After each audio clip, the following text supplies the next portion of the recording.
জাতীয় বিশ্ববিদ্যালয়ের 2023-24 শিক্ষাবর্ষের অনার্স ভর্তির দ্বিতীয় মেধা তালিকার ভর্তির কার্যক্রম আজকে শেষ হয়ে যাচ্ছে।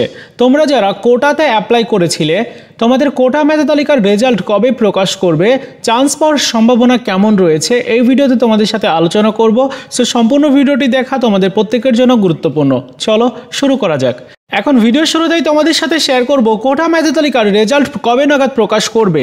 এইটা জানতে হলে দ্বিতীয় মেধা তালিকার ভর্তির নোটিশটি দেখতে হবে, কারণ দ্বিতীয় মেধা তালিকার ভর্তি শেষ হলেই কোটা মেধা তালিকার রেজাল্ট প্রকাশ করবে। সো এই নোটিশটি যদি আমরা দেখি তাহলে 28 তারিখ মানে আজকে পর্যন্ত ভর্তির কার্যক্রম চলবে।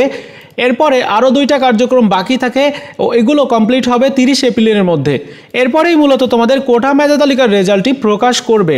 সেক্ষেত্রে কত তারিখে দিতে পারে, কোটা মেধা তালিকার রেজাল্ট নিয়ে একটা নোটিশ প্রকাশ করবে। সেক্ষেত্রে আগামী 2 অথবা 3 মে তোমাদের এই সংক্রান্ত নোটিশটা এসে যাবে এবং নোটিশ প্রকাশের পরের দিনই তোমাদের কোটা মেধা তালিকার রেজাল্ট প্রকাশ করবে।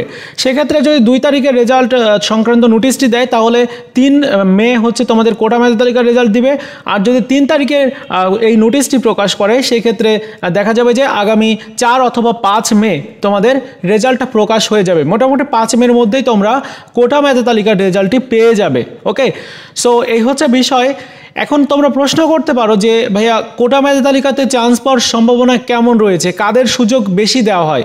এই বিষয়টি সম্পর্কে ভালোভাবে জানতে হলে তোমাদেরকে দেখতে হবে অনার্স ভর্তির নির্দেশিকা, কারণ নির্দেশিকাতেই এই বিষয়টি উল্লেখ রয়েছে যে শিক্ষার্থীরা যারা কোটাতে অ্যাপ্লাই করবে তাদের জন্য কী পরিমাণ আসন বরাদ্দ রয়েছে। এখানে খেয়াল করো 3 ধরনের কোটাতে তোমরা অ্যাপ্লাই করতে পেরেছ। এর মধ্যে সবথেকে বেশি সুযোগ সুবিধা দেওয়া হয় মুক্তিযোদ্ধার সন্তান বা নাতি নাতনিদের।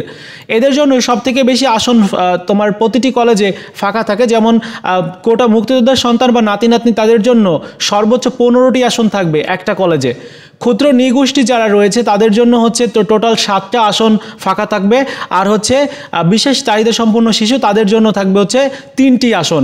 এই হচ্ছে প্রতিটি কলেজে 25টা করে আসন হচ্ছে তোমার কোটার জন্য সংরক্ষিত থাকবে।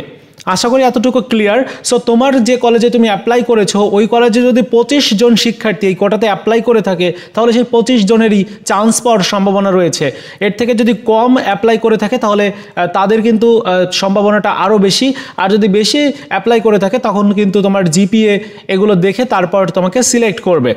আশা করি এতটুকু ক্লিয়ার হয়েছ যে কোটাতে চান্স পাওয়ার সম্ভাবনাটা একটু বেশি থাকে।